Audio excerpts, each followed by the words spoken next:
아멘. 오늘 복음이라는 제목으로 함께 은혜를 나누려고 합니다. 물론 여러분은 가장 기본이라 기초로 항상 저는 돌아간다고 말씀드렸 것처럼 이미 다 잘 아시지만 복음이 어떤 것인가를, 그러나 또 이 방송을 보는 분 중에 아직 복음을 모르는 분들에게 아름다운 메시지가 되기를 간절히 바라면서 이 말씀을 준비했습니다. 사랑하는 여러분, 성경은 예수를 믿는 사람들을 가리켜 양이라고 말하고 있습니다. 여러분, 양이라고 하는 동물 특징을 말씀드린 적이 제가 있죠. 양은 보기에는 순하고 사랑스러워 보이지만, 보기와 달리 양은 깨끗해 보이지만 전혀 깨끗한 존재가 아닙니다. 냄새가 심하고 더럽혀지기 쉬운 존재가 바로 양입니다. 또 양은 너무 겁이 많아서 두려워해서 조그만 소리만 나도 움츠러들고 그렇게 겁이 많은 존재가 양입니다. 또 양은 방향 감각이 없어요. 다른 동물, 소나 말이나 개는 밖에 내놔도 그들은 집을 찾아오는데, 그 동물들은, 양은 밖에 내놓으면 집을 찾아오지 못합니다. 방향 감각이 없어요. 그래서 성경에 말하기를 우리 인간의 실존을 가리켜 우리는 다 뭐라고요? 양과 같다. 세월이 흘러가면서 저는 이 말씀이 얼마나 진리인가를 온몸으로 동감하며 실감하고 있습니다.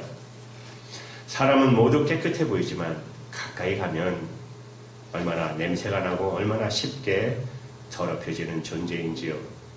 우리는 다 양과 같아서 우리가 당당한 것 같지만, 여러분, 병원에 가서 진찰받다가 의사 선생님이 좀 더 검사가 필요한 것 같다라고 말만 하면 우리 몸 안에 있던 힘이 다 빠져가 나가는 것 같고 두려움에 사로잡히는 존재, 바로 다 양과 같아서 오늘날 갑자기 인생을 살다가 내 인생 어디로 흘러가고 있을까 생각해보면 갑자기 잃어버려져 있는 자신을 발견할 수밖에 없는 인생. 우리는 다 양과 같아서. 그런데 성경은 이런 양과 같은 인생에 놀라운 기쁜 소식이 있다라고 말씀하고 계십니다. 우리는 성경의 진리를 단순히 진리라고 말하지 않고 복음이라고 말합니다. 굿 뉴스, 기쁜 소식이라고 말합니다. 왜일까요? 그것은 바로 양과 같은 인생에게 창조자이신 하나님, 그리고 인류를 구원하시는 구원자 예수님이 친히 우리의 목자가 되어 주시겠다는 소식입니다. 그래서 복음인 것입니다. 생각해 보십시오.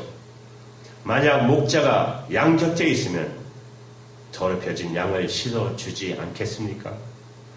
목자가 양의 곁에 함께 있으면 그 양을 보호해 주지 않겠습니까? 목자가 내 곁에 있으면 그가 나를 인도하신다면 방향을 잃어버릴 필요가 없지 않겠습니까? 그래서 양에게 있어서 목자와 함께 한다는 것은, 목자의 현주는 양의 모든 문제에 대한 완벽한 해답이라고 할 수 있습니다. 여러분, 이제 성경의 말씀을, 하나님의 말씀을 여러분 들어보십시오. 에스겔서 34장 15절에 이렇게 말씀하세요. 나 주 여호와가 말하노라. 내가 친히 내 양의 목자가 되어 그것들을 누워있게 할지라. 내가 친히 내 양의 목자가 되리라. 여러분, 이사야 40장 11절에도 이렇게 말씀하세요. 그는 목자같이 양 무리를 먹이시며 어린 양을 그 팔로 모아 품에 안으시며 젖먹이는 암컷들을 온전히 인도하시리로다. 여러분, 신약 성경에서 예수님 자신이 하신 말씀을 여러분 들어보시기 바랍니다. 요한복음 10장 11절에 이렇게 말씀하세요. 나는 선한 목자라. 선한 목자는 양들을 위하여 목숨을 버리거니와. 양들을 위해서 목숨도 버리시는 바로 그분이, 이런 목자를 만나 인도함을 받는다면 우리의 인생이 달라지지 않겠습니까? 그런데 이런 목자의 인도함을 받은 놀라운 삶을 살기 위해서 우리 편에서 해야 할 일은 뭘까요?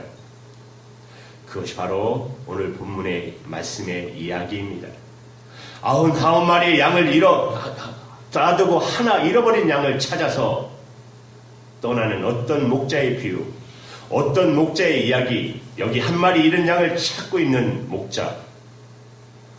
여러분, 그 목자에게서 잃어버린 인간을 찾아 하늘나라의 영광을 버리시고 이 땅에 오신 예수님의 모습을 발견하지 않을 수 없습니다. 그렇다면 그 선한 목자이신 예수님을 만나기 위해서 우리가 해야 할 일이 있다면 뭘까요? 첫 번째로 그것은 저와 여러분이 잃어버린 존재임을 자각하셔야 됩니다. 첫 번째 우리가 해야 할 일입니다. 내가 잃어버린 존재이구나 깨달으실 필요가 있습니다. 만약에 오늘 본문에 나오는 이야기가 나타나는 양이 이 본문에 나타나는 양이 만약에 자신이 잃어버려졌다는 것을 인정하지 않는다면 목자가 내민 구원의 손길, 도움의 손길을 받아들이지 않았을 것입니다. 그래서 자신이 잃어버렸음을 깨닫는 것, 인정하는 것, 이것이 바로 우리의 믿음의 구원의 시작인 것입니다. 그렇다면 도대체 우리가 무엇을 잃어버렸다는 말이죠? 여러분은 사회적으로 웬만큼 성공하신 사람일 수 있습니다. 여러분은 사회적으로 성취하신 분들 수도 있습니다. 그러나 여러분의 사회적인 성공이나 여러분의 성취와 상관없이 여러분이 하나님을, 예수님을 제대로 진짜 알지 못한다면 여러분은 아직도 잃어버려져 있는 존재라는 사실입니다. 성경에 이렇게 말씀하고 있어요. 무엇을 잃었다는 말이죠? 한마디로 말하면 하나님과의 관계를 잃어버렸다는 것입니다. 릴레이션십, 창조주 하나님, 그 하나님과의 관계가 상실되었다는 것이에요. 잃어버려졌다는 것이에요. 만약 하나님과의 관계가 단절되었다면, 그 단계를 상실하고 산다면 하나님이 주시는 도움, 하나님이 내리시는 은혜, 하나님이 내리시는 축복을 받을 수 없지 않겠습니까? 사랑하는 여러분, 그것은 인생에서 가장 커다란 손실입니다. 그래서 사도 바울은 자기가 쓴 복음서에 보면 항상 자기 교인들에게 향해 축복하는 것이 뭐죠? 하나님의 사랑과 평강이, 축복이 항상 너희에게 있을지어다. 사도 바울은 그 심정으로 그 성도들에게 편지할 때마다 첫 인사가 그거였습니다. 세상의 성공이 아니라, 세상의 물질이 아니라 하나님의 은혜와 평강이 항상 너희들에게 있을지어다. 우리는 사회적 어떤 성공보다 성공으로도 보상될 수 없는 그런 손실을 우리가 겪게 돼요. 주님을 제대로 알지 못하게 된다면. 그래서 프랑스의 철학자 파스칼은 이것은 우리가 포기할 수 없는 너무나도 어마어마한 위대한 도박이다, 이렇게 말했어요. 여러분, 너무나도 잘 아시는 성 오거스틴은 우리가 하나님에게로 돌아가 우리의 마음이 쉴 때까지는 우리에게는 결코 평안함이 없다라고 고백합니다. 그렇다면 사랑하는 여러분, 우리가 해야 할 일이 뭘까요? 겸손히 나의 잃어버려져 있음을 인정하시라는 것이에요. 그분의 도우심을 구하시라는 거예요. 우리가 운전을 할 때 보면 일반적으로 여성들보다 남성들이 훨씬 더 많이 길을 헤맨다는 통계가 나와 있습니다. 요즘에는 내비게이션이 잘 되어 있어서 별 어려움 없이 이렇게 찾아가지만 전에 저희 가정만 봐도 그래요. 제 아내는 한 번 가면 그 일을 잃어버리지 않는데, 거의 없는데 저는 계속 헤맵니다. 몇 번을 갔는데도 그 길이 그 길 같아요. 얼마나 헤매는지 몰라요. 오죽하면 아내가 정말 은사가 있다고, 방황하는 은사가 있다고. 너무 오니까. 그런데 고집은 왜 이렇게 세요? 그냥 한번 물어보면 되는데 그 물어보기 싫어서 끝까지 가는 거예요. 자존심 때문에. 헤매고 다니고. 그 자존심 때문에 그렇습니다. 자신이 잃어버려져 있음을, 자신의 방황을, 자신의 무지를 인정하는 것, 그리고 도움을 구하는 것, 그것이 바로 새로운 삶, 새로운 신앙으로 들어가는 하나님의 구원을 체험하는 중요한 전제 조건이라는 것입니다. 그래서 이런 하나님의 도움을 받기 위해서는 마음이 겸손해져야 합니다. 이 마음이 겸손해지는 체험, 여러분 그것을 가리켜서 기독교는 독특한 단어를 쓰는데, 여러분 마음이 깨진다는 소리 들으셔보셨죠? 마음이 깨진다, 이런 말을 써요. 마음이 깨어진 마음, 브로큰 하트, 마음이 깨져서 겸손해져야 하나님의 도우심을 구한다는 것이에요. 마음이 깨지는 것은 좋은 일이에요. 마음이 깨지지 않으면 인생이 깨져요. 내 마음이 깨어져서 낮아져서 겸손하게, 하나님, 저 하나님 도와주세요. 그러면 하나님의 도우심이 입혀집니다. 하나님과의 관계가 시작됩니다. 인생이 다시 살아납니다. 이것이 바로 믿음이며 구원의 시작인 것입니다. 어떻게 우리가 구원의 은혜를 입을 수 있어요? 첫째로 여러분, 우리 자신이 잃어버린 존재임을 자각하시라는 것입니다. 이제 두 번째로 이 선한 목자이신 그분이 여러분을, 나를, 우리를 찾고 계심을 이제 알아차리고 신속하게 반응하셔야 하는 것입니다. 오늘 본문 4절에 보시면 어떤 사람으로 묘사되어 있는 어떤 목자가 잃은 양을 찾습니다. 우리 그 말씀을 한번 보십시오. 4절에 너희 중에 어떤 사람이 양 100마리가 있는데 그 중에 하나를 잃으면 99마리를 들에 두고 잃은 것을 찾아내기까지 찾아다니지 아니하겠느냐. 어떤 단어가 강조됩니까? 반복되는 단어. 찾아내기까지 찾아다니지 아니하겠느냐. 그분은 찾고 또 찾습니다. 잃은 양을 찾습니다. 그 잃은 양 앞에 여러분 정관사가 하나 더 붙어 있어요. 너라는 단어. 지목하는 단어. 너. 지정해서 그 양을 찾아요. 목자는 그 양을 찾을 때까지 절대로 포기하지 않습니다. 그 양은 바로 우리입니다. 저와 여러분입니다. 아니, 이 방송을 듣고 있는 당신입니다. 그것은 대체할 수 없는, 절대 대체할 수 없는, 다른 누구도 대체될 수 없는 당신, 여러분, 저와 여러분. 여러분을 찾기까지 그 목자는 찾고 또 찾습니다. 그가 나를, 우리를 찾고 있는 증거, 그것을 다시 말하면 나에게, 우리에게 예수 믿을 진짜 기회를 제공한다는 것입니다. 그 기회는 인생에서 여러분 내 곁을 지나갑니다. 그것을 알아차리는 것이 중요해요. 인생에서 어느 날 갑자기 경험하는 고통, 아픔, 혹은 어떤 자녀의 고통, 여러분들의 자녀의 고통, 이 고통을 통해서, 그런 기회를 통해서 하나님 앞에 나와야 한다. 하나님이 우리를 부르시는 하나님의 손짓을 발견할 수 있으셔야 합니다. 여러분, 그때가 진짜 회개할 기회입니다. 여러분, 너무나도 유명한 이 땅의 대표적인 지성인이었던 이어령 선생님 아시죠? 문화부 장관까지 하셨던 분. 그분이 예수를 영접하셨어요. 그분이 예수님을 믿기 전에 있었던 사건입니다. 자신의 딸 미나 집사님, LA에서 검사 생활하시고 변호사 생활하셨던 분이죠. 지금은 하나님의 나라에 가셨지만 그 딸의 질병과 싸우는 고통을 경험할 때 그 고통을 보면서 자신을 부르시는 하나님의 손길을 느끼기 시작했더라고 고백하십니다.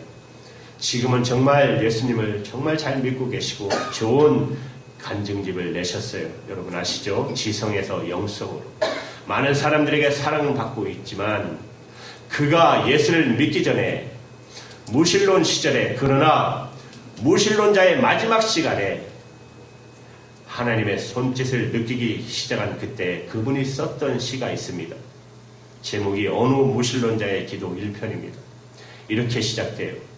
하나님, 당신의 제단에 꽃 한 송이 바친 적이 없으니 절 기억하지 못하실 것입니다.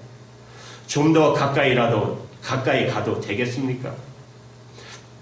당신의 발끝을 가린 성스러운 옷자락을 때 묻은 손으로 조금 만져봐도 되겠습니까? 그리고 그것으로 저 무지한 사람들의 가슴속을 풍금처럼 울리게 하는 아름다운 시 한 줄을 쓸 수 있도록 허락해 주시겠습니까, 하나님? 그리고 조금 더 시간이 흘러가요. 조금 더 구체적으로 그는 하나님의 손짓을 보기 시작합니다.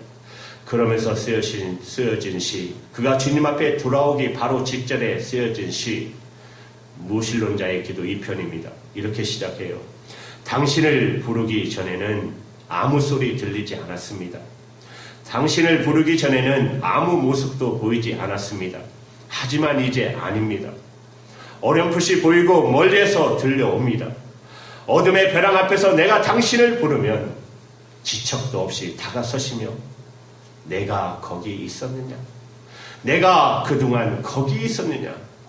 부르시는 목소리가 들립니다. 이 시를 써놓고 그분은 이 시의 아래편에다가 그 시를 쓰게 된 경황을 이렇게 설명해 적어 놓았습니다. 딸 미나에게서 전화가 왔다. 긴 전화였다. 하나님 이야기를 한다. 그 애가 행복해하는 모습을 보면서 그동안 믿지 않았던 신의 은총을 생각해 본다. 무슨 힘이 미나를 저토록 다른 사람으로 만들었을까? 그 애가 아픈 병에서 나을 수만 있다면 하나님 믿겠다고 약속을 해버렸다. 이효령 선생님을 찾아왔던 비슷한 손길, 기척이, 그런 기회의 기척이 내 삶 마당에도 다가오는 것을 느끼지 않으십니까? 느꼈다면 놓치지 마십시오. 서두르십시오. 망설이지 마시고 응답을 준비하십시오. 구원의 은혜를 경험하려면 여러분이 먼저 잃어버린 자임을 인정하십시오. 그리고 나를 찾아오는 그분의 인기척 앞에 바로 반응하셔야 합니다. 이제 세 번째로 그 목자와 더불어 시작되는 축제의 삶, 새삼을 여러분 기대해 보십시오. 본문에 나타나는 어떤 잃어버린 양을 찾아내지만 맞아 그 목자가 한 일이 무엇이죠? 5절의 말씀에 이렇게 또 찾은 적 즐거워 어깨에 메고 너무너무 기뻐서 그 양을 찾자마자 구덩이에 빠져 있었을지도 모릅니다. 더럽혀진 그 양을 손으로 번쩍 들어서 기쁨으로 어깨에 맵니다. 그리고 즐거워합니다. 여러분 그 다음 절에 보시면 6절에 집으로 돌아옵니다. 친구들을 부릅니다. 이웃들을 부릅니다. 잔치를 시작합니다. 그의 새로운 인생은 축제로 더불어 새롭게 시작됩니다. 그런데 여기 목자가 양을 발견했을 때 어깨에 매는 모습을 보십시오. 어깨에 성경 원문에 보면 단수 한 어깨에 맨 게 아니라 양 어깨에다 맸어요. 양 발을 받고 어깨에 메고 오는 모습. 여러분 보셨습니까? 그 성화, 여러분 성화 보셨죠? 그 주님이 어린 양을 메고 오시는 그 모습. 이제 나는 너를 절대 놓지 않아. 너는 나와 함께 가는 거야. 너는 이제 내 양이야. 이 모습을 상상해 보십시오. 여기 양을 결코 놓칠 수 없다는 목자의 결의가 참 놀라운 대목 아닙니까? 그 성화, 양 어깨에 메고 즐거워서 기뻐서 오시는 그 선한 목자신 예수님. 이런 버린 양을 찾아 양쪽에 어깨를 메고 두 다리를 손으로 꽉 쥐고 그리고 그분의 눈은 앞을 향해서 그 양과 더불어 걸어갈 새로운 미래를 향해서 바라보고 있는 그 진지한 표정의 성화를 여러분 보셨잖아요. 선한 목자는 그렇게 이제 양을 찾아 그 양을 붙들고 그가 준비하신 새로운 미래로 함께 가자고 말씀하십니다. 이제부터 우리 인생은 내 마음대로 사는 것이 아니라 그분의 붙들만 된 인생, 그분의 주권에 의해서 인도되는 책임져 주시는 그 삶을 살아가는 것, 보호해 주시는 인생을 사는 것. 여러분 요한복음 10장 28절의 주님의 말씀을 친히 들어보시기 바랍니다. 이 말씀 우리 같이 읽을까요? 내가 저에게 영생을 주노니 영원히 멸망치 아니할 자요 또 저를 내 손에서 빼앗을 자가 없느니라. 내 손에서 결코 너희들을 빼앗기지 않겠다고. 내 손을 붙들고 가겠다고. 영생을 허락하시고 그 영원한 나라에 가기까지 저와 여러분의 손을 붙들고 가겠다고 선언하시는 그분. 그분에 의해서 지켜지는 인생, 그분에 의해서 보호되는 인생, 이런 삶, 이런 새로운 삶을 가리켜 여러분들 잘 아시는 기독교의 교리에 견인의 교리라고 하잖아요. 견고하게 지켜지는 인생, 영원한 완전의 교리, 영원토록 완전하게 그분을 나를 붙드시고 그분이 나를 지키시고 그분이 인도하시는 삶을 약속하십니다. 사랑하는 여러분, 이런 삶이 사모되지 않습니까? 이런 삶을 살고 싶지 않으십니까? 저는 목회자가이기 때문에 또 신학교에 있었기 때문에 적지 않은 목사님들을 만났습니다. 그 중에 은퇴하신 목사님도 계셨고 현직에 있던 목사님들, 교수님들도 계셨어요. 그분들과 대화를 나누다 보면 목사님도 사람인지라 은퇴 후에 걱정들을 많이 하시고 계신 것을 보게 됩니다. 은근히 하시더라고요. 그나마 중형교회에 계신 분들은 그나마 괜찮은데 이제 개척하셔서 얼마 안 되시는 분들 보면은 그 노후에 대한 것을 걱정하시더라고요. 그러면서 저에게 조언 아닌 조언을 해주시는 것을 듣게 됩니다. 그때 저는 생각했습니다. 저의 믿음의 대상은 단순히 교회가 아니라 교회 머리 대신 교회 주인 되시는 그분, 교회 주인 되신 그분, 사람이 아닌 하나님, 예수 그리스도, 저는 그분을 믿습니다. 그분이 내 인생을 책임져 주신 것을 저는 믿습니다. 지금까지 그렇게 살았고 그분이 저를 인도해 주실 것을 저는 믿는 것입니다. 정말 그래요. 그분이 책임져 주십니다. 그분이 책임져 주시는 인생, 살아가는 여러분, 이런 인생이 사모되지 않습니까? 그렇습니다. 실로 그분이 붙들어주는 인생, 그분의 손에 이끌려 받는 인생, 그 인생을 한마디로 말하면 우리 장로님이 찬양하시면서 뭐라고 하셨어요? 기뻐하라고 했죠. 찬양입니다. 잔치입니다. 축제의 삶입니다. 물론 삶의 장애에 어려움도 있습니다. 고난도 있습니다. 그러나 그 어려움을 기도로 극복하고 나면 더 큰 잔치가 예비되고 삶의 축제인 것입니다. 땅에서 살면서 하늘의 기쁨을 경험하고 땅에 살면서 하늘의 잔치를 경험하는 놀라운 축제 인생, 나는 오늘 여러분에게 이런 인생이 되기를 축복합니다.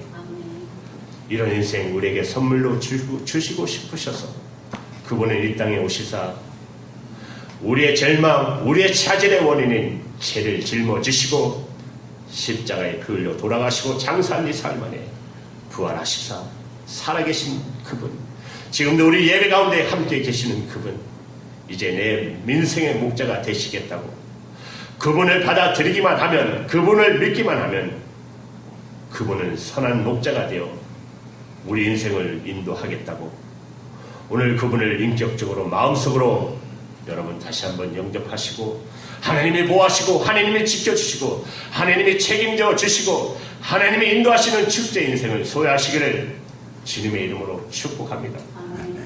기도할게요.